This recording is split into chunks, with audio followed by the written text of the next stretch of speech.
ایک زمانہ تھا، ایک درخت کو لوگ پوجنے لگے تو وہاں ایک صوفی تھا، عبادت گزار تھا، شب زندہ دار تھا۔ اسے پتا چلا کہ لوگ درخت کو پوج رہے ہیں تو اس کے دل میں بڑی غیرت جاگی، توحید کی غیرت ہوتی ہے، وہ جاگی اور وہ کھڑا ہوا، اس درخت کو کاٹ دوں گا جس کو لوگ اللہ کا شریک سمجھ رہے ہیں اور پوج رہے ہیں۔ ہاتھ میں کلہاڑا پکڑا اور اس درخت کو کاٹنے کے لیے نکلا۔ راستے کے اندر شیطان کھڑا تھا، اس نے کہا میں تو نہیں جانے دوں گا، اور شیطان نے راستہ روکا، اس نے پٹک کے شیطان کو زمین پہ مارا اور اس کی چھاتی پہ بیٹھ گئے۔ شیطان بہت مکار ہے اور وہ ہر ایک کو ایک طریقے سے نہیں لوٹتا، اس کے بڑے مکر و فریب اور دجل و تلبیسات ہیں۔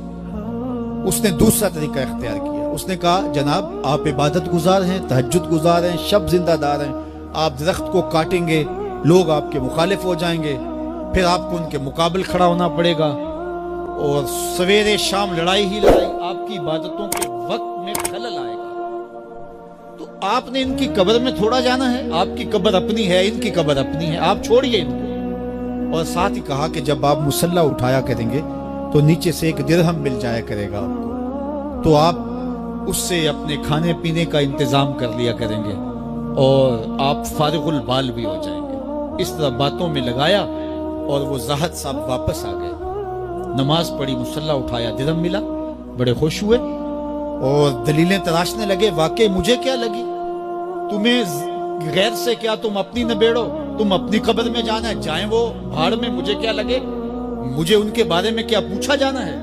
نمازیں پڑھتا ہے، ہر نماز کے بعد مصلی اٹھاتا ہے تو ایک درہم ملتا ہے۔ کافی دن گزر گیا، دل بھی آہستہ آہستہ مردہ ہو گیا۔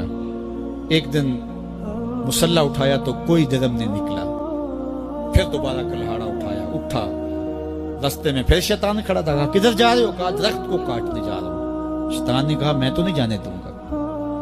اس کو تجربہ تھا کہ میں اس کو پٹک کے زمین پہ مارا تھا، یہ میرے سے طاقتور تو ہے ہی نہیں۔ اس نے پھر گریبان سے پکڑ لیا، شیطان نے پٹک کے زمین پہ مارا اور چھاتی پہ بیٹھ گیا۔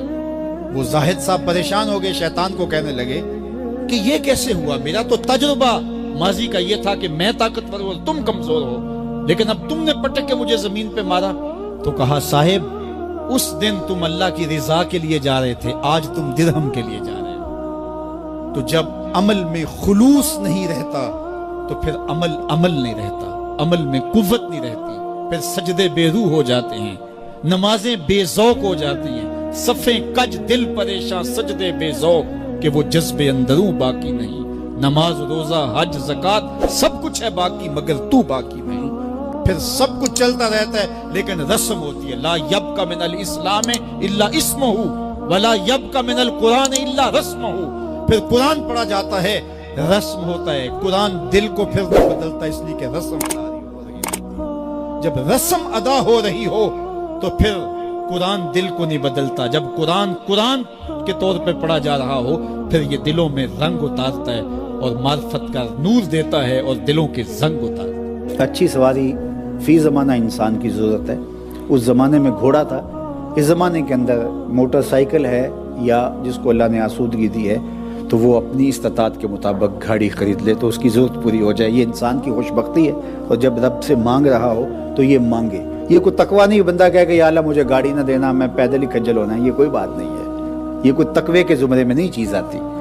اللہ مجھے اچھا گھر دے دے، کوئی حرج نہیں اس میں، اللہ مجھے اچھی سواری دے دے، اس میں کوئی حرج نہیں، اللہ مجھے صالح دوست دے دے، مجھے اچھے ہمسائے دے دے، مجھے اچھی عادتیں دے دے، مجھے رزق وسیع عطا کر دے، تو یہ مانگنے میں کوئی حرج نہیں ہے۔ ایک طرف یہ ہے مانگنے میں کوئی حرج نہیں، اور ایک یہ ہے کہ زندگی لگا ان کاموں پہ دینا اور اس کے لیے حلال حرام کی تمیز ہی ختم ہو جائے، یہ ایک دوسری حد ہے۔